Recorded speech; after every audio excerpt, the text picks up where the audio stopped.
Ready na yung pan de coco. Nalagyan ko na yan ng egg wash. Natusukan ko na rin yan ng tinidor. Yung isa kaya may tapal yun kasi masyadong manipis yung dough. Baka lumabas yung palaman. First try ko. Subukan natin kung masarap. Ayan. Mahabang proofing. Hindi ko alam kung bakit. Sinunod ko na lang. Sana masarap.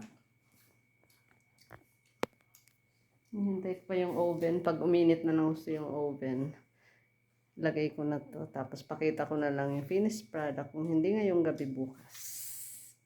Good night. Tingnan natin yung pan de coco kung okay na.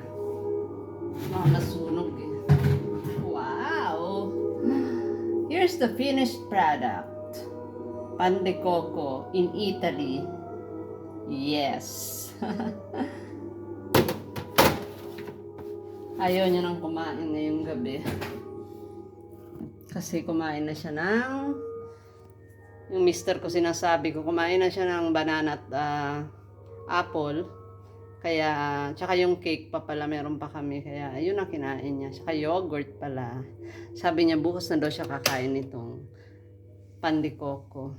Ano daw to? Sabi ko, tinapay na may coco sa loob. Sabi ko, meron talaga nito sa amin sa Pilipinas. Sana malambot. Ayan, no. Ayan yung tinapalan ko. Ayan, tama lang ginawa ko. Kasi, ayan, no, nag-protruding. Bumuka. Ang ganda.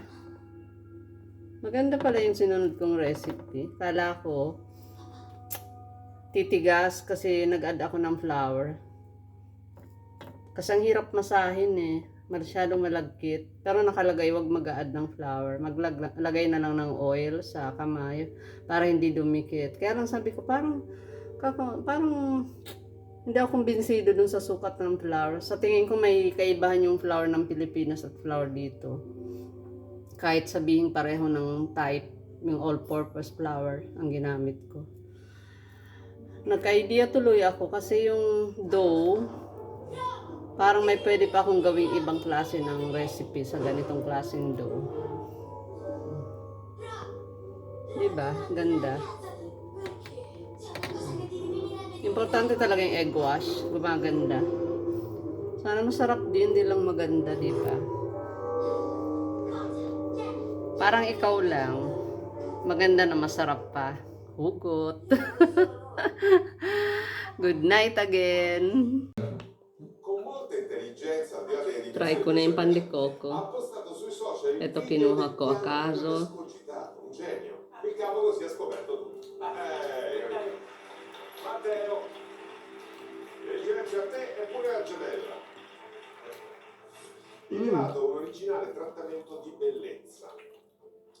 Parang sa atin.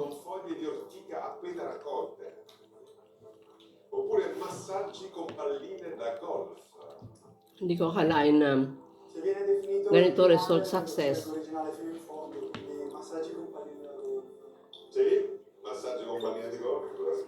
Parang lasa ng pan de coco sa Pilipinas at yung ito.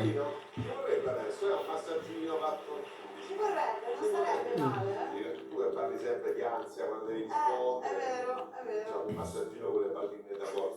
Documentario in TV fa una rivelazione shock. Cristoforo Colombo in realtà era spagnolo. Sabi niya molto ricco daw. Giuseppe Garibaldi è morto Very rich daw. Kumain siya, sarap na sarap siya, tapos magbabaon siya. Sì, secondo questo tizio, insomma è un cattedratico. Thank you sa mga likes nyo.